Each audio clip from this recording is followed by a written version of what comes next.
Hey guys, Colton here from the EV Kingdom, and welcome to the final part of What If Team Ru- sorry, gonna do other voiceovers after this, so, well, yeah.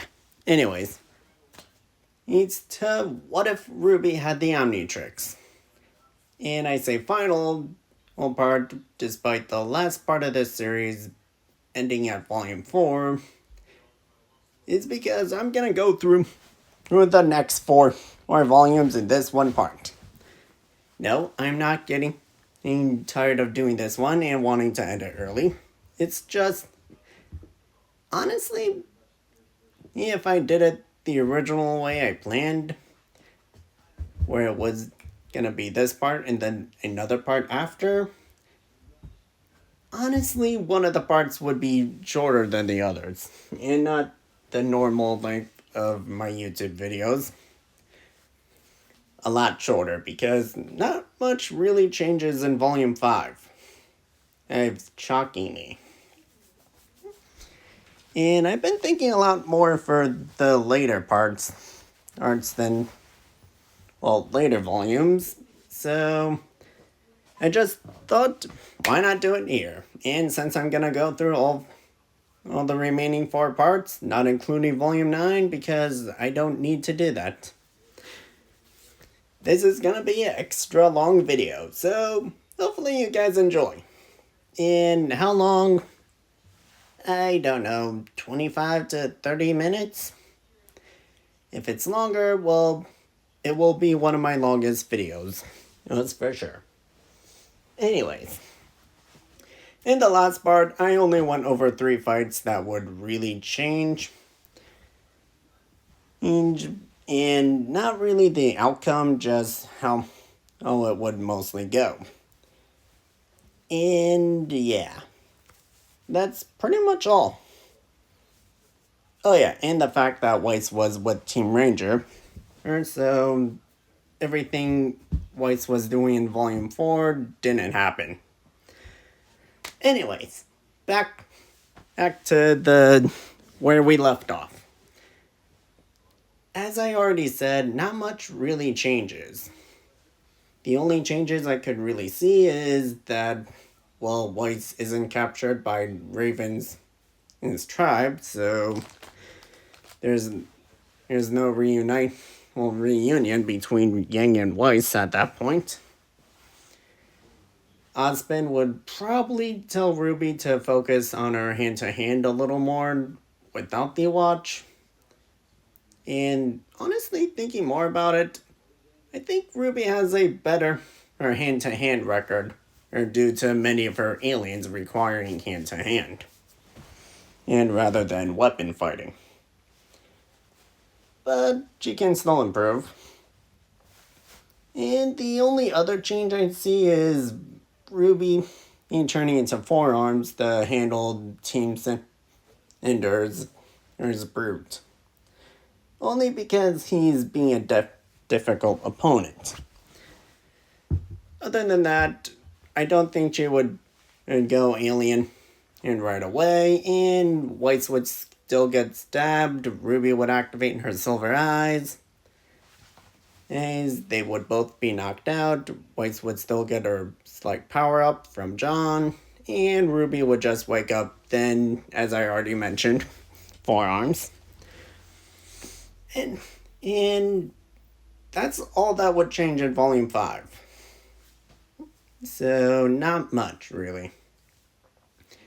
Anyways, the next real changing moment will happen after the train, and in Volume 6. And yes, I'm saying after the train. RWBY has no need to use the omnitrix at this point. Plus, they already realized what was going on. So yeah, Team RWBY already figured out the secrets behind Ozpin's past, and everything happens as a normal, except for, well, a few of their reactions. And afterwards, everyone is still angry at Ozpin, And Crow still punches Oscar because Oscar is Ozpin at the moment. And vice versa. Either way, kinda deserved it. Not Oscar, Ozpin, but still, getting off track. They would look to RWBY for her reaction or response. She is the leader, so they're looking into her for guidance. With RWBY just staring at the omnitrix. Now, I'm gonna say Crow doesn't know since he wasn't really close, and Blake and Yang don't know because they were doing canon stuff. But John, Ren, and Nora definitely knows what RWBY is thinking. And before anyone could say something, they just heard Weiss yell all at RWBY. He's saying, don't you dare think that. Before storming off. And RWBY, catching her partner yelling, he would run up to her trying to calm her down. Or convince her she wasn't thinking that. Despite the fact that she was. I'd say they'd still get to the same town and take the rest the night in the same building.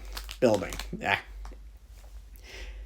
Now, some of them are confused, and John tries explaining to Yang and Blake the best he can. Well, we actually more focus on RWBY and Weiss.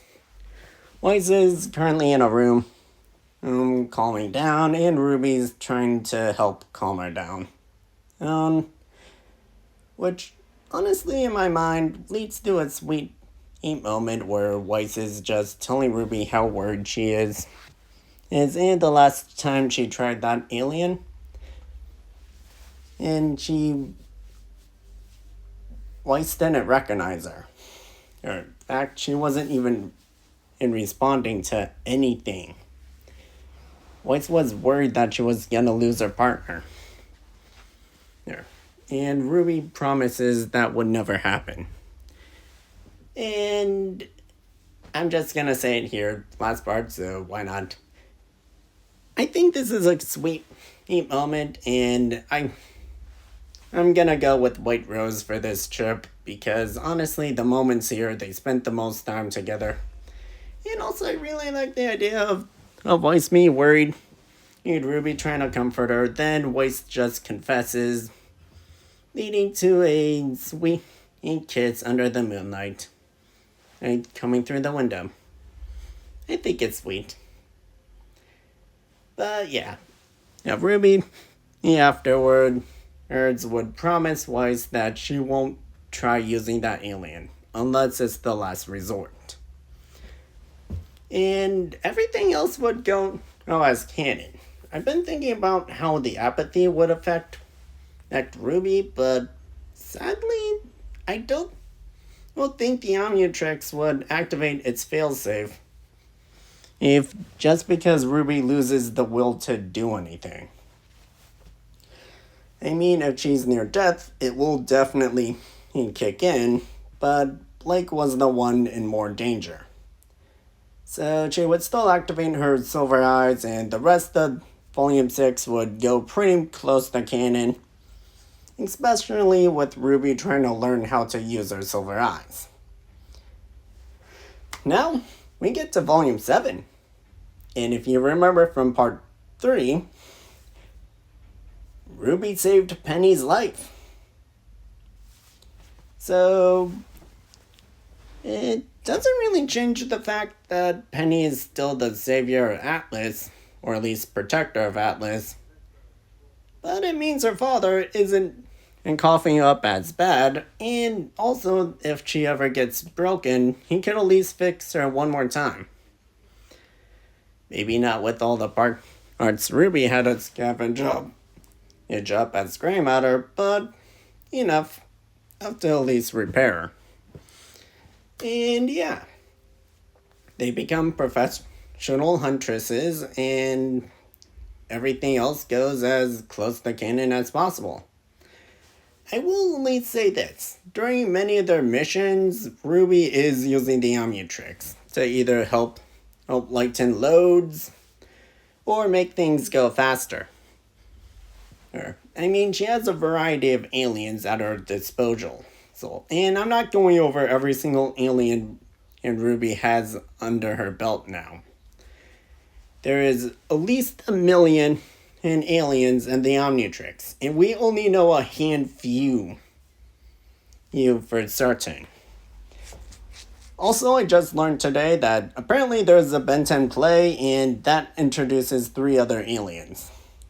I do not know them, so I'm not going to include them, but I thought that was interesting. Anyways, RWBY would still go with Penny, Ren, and Nora to see Robin's, I don't really know what it's called, but I think the voting poll. And since RWBY and Weiss are now dating, Weiss would go with RWBY instead of John and Oscar. Sorry, John. But yeah, Tyrion would still come in. I honestly don't remember if I left Tyrion alive. I was just watching that last part to see where it was at. Anyways, Tyrion would still attempt everything he did, but, A, RWBY has the Omnitrix with aliens that don't really need light to see, and B, Weiss is also there to provide some backup, I think. Okay, just the Omnitrix bit. So RWBY turns into, honestly, the werewolf one. I like that one a little bit better than the other known alien I was thinking of. Yeah. And, Tyrion is arrested. And he can really handle a werewolf, especially one that can create a sonic frequency.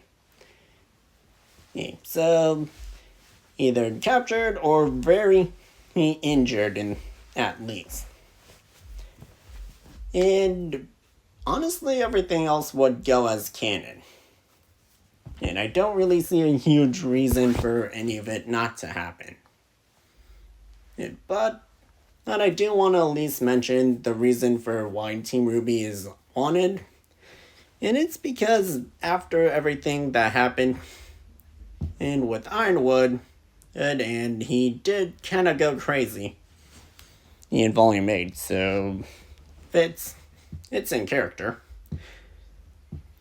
And after realizing that Salem cannot be killed, RWBY, he would at least mention that she has the Omnitrix, which she already revealed to the public. Cannot speak for some reason. But yeah, she already revealed it to the public and said she could possibly find an alien that could either stop her or break what curse she has. Not necessarily leading to the alien she promised Weiss would be a last resort. But she says there's a possibility for an alien that can solve all of it. And Ironwood, and as I already mentioned, going crazy, would insist that she turns it to him, or gives it to him so he can find the solution. And this is why they're pretty much wanted. Now, we get to Volume 8. And I think I should probably mention this, but I haven't really watched Volume 8. Not due to me not wanting to, it's just I don't know if I have Volume 8 right now. Volume 7, I know I have. Volume 9, I know I don't have. But 8 is the question. But I'm ending it here, so I'm just gonna go with the clips and rinse. I remember people talking about it. And everything up until RWBY realizes that the groom was a silver-eyed warrior and converted, wouldn't change. And at this point, RWBY is conflicted with a lot of emotions. And everything else happening would make her even more unconflicted.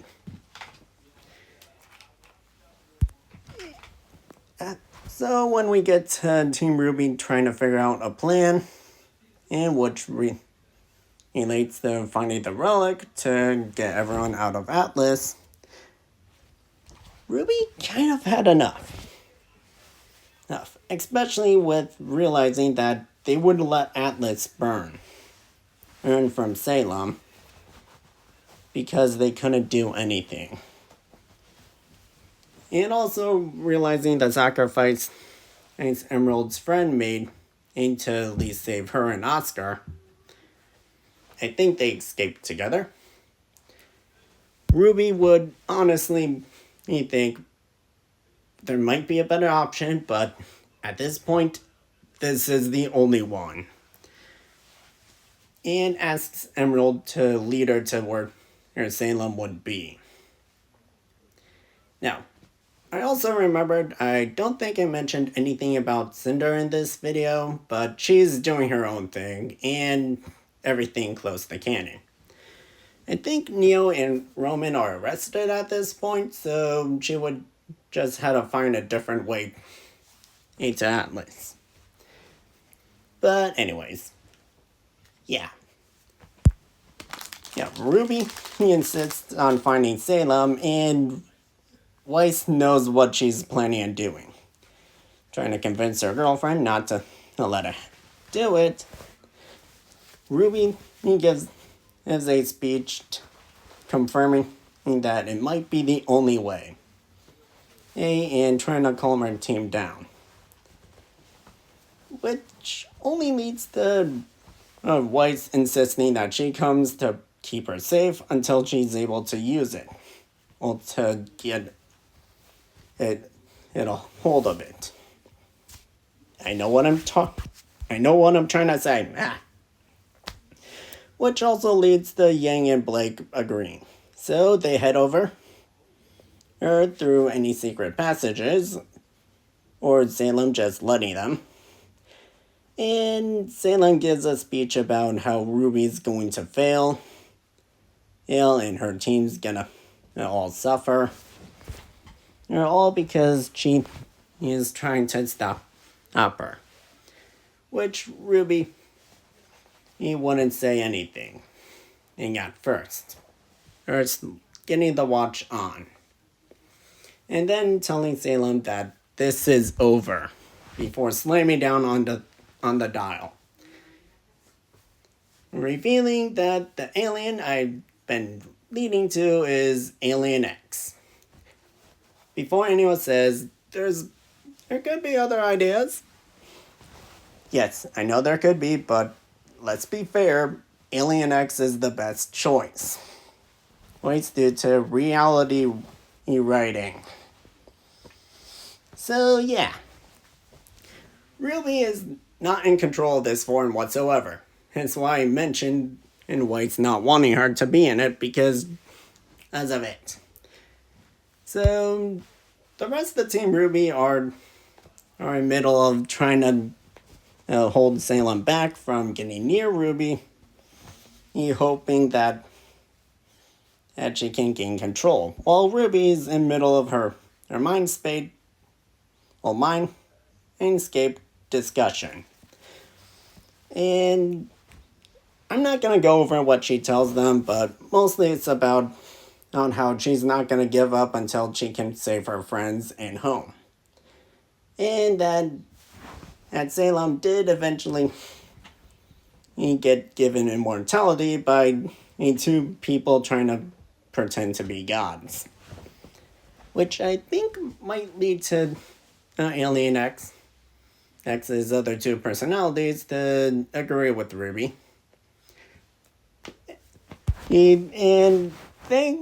Long story short, they would at least let Ruby have somewhat full control. Now, it's only going to be for a few minutes, but if anyone knows how much you can do with Alien X with only a few minutes, yeah, I can do a lot. And while all this is happening, Team RWBY is pretty much down on with Salem trying to force Ruby out of the form, not knowing that she can just press the button on the watch. Or at least trying to destroy her in a form she thinks is gonna beat her. Only for everything Salem throws at Alien X to do nothing. And then Ruby, after plenty of attacks from Salem, moves her hand to catch Salem's next pitiful punch, which shocks everyone. And with the flash of light coming from Ruby, Salem tries fighting again, only to realize that she isn't black and white. I'm just gonna say this because I don't know if it's clear, but Ruby pretty much erased the brothers' fountains. I think they're still around, and also, that means Grimm won't be able to just swarm anymore, or due to not being able to be born constantly. But the most important thing is Salem is no longer cursed, and I think she would also make it so Oscar doesn't have to live with Osmond in him by reviving Ozma. So yeah, that happens. And Ruby, he tells them that they have a second chance.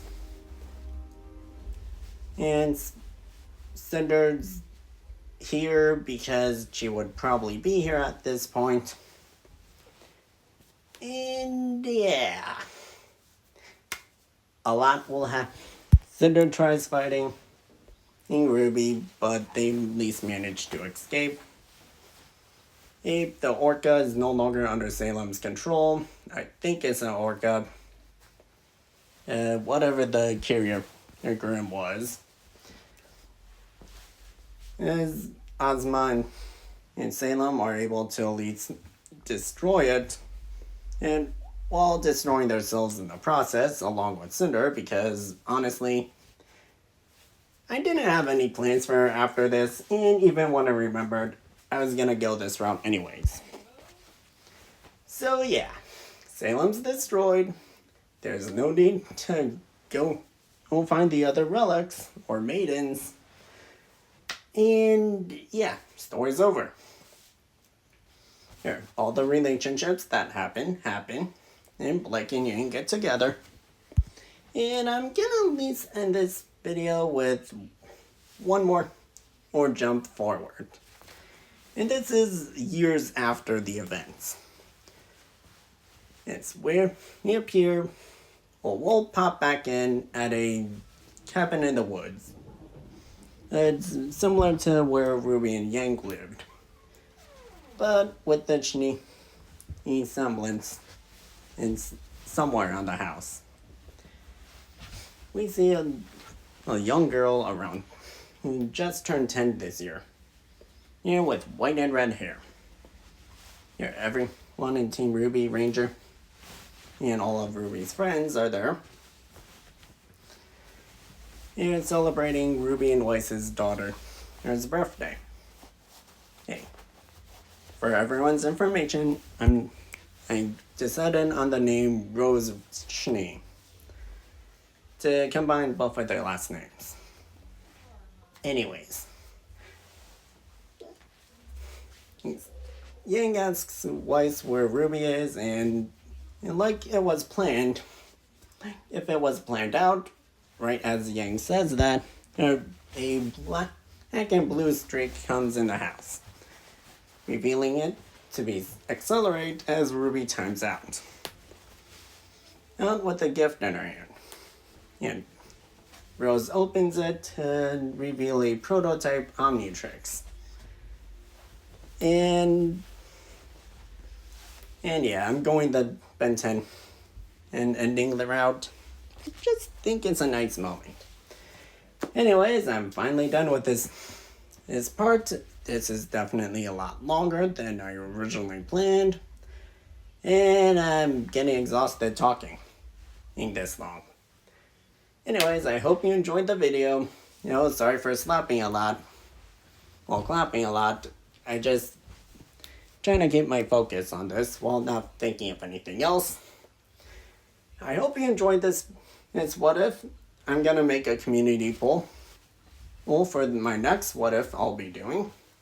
So if you made it this far, let me know in the community poll what if you want to see next. And I promise I will not just suddenly stop it and then take a while to finish it up. Anyways, I'm gonna just finish this video and post it before doing the other two, which will probably be tomorrow. I have talked a lot. And again, I don't know how long this video is going to be. My estimate is 30 minutes. It's possibly longer. Anyways, I'll see you in the next video. Bye.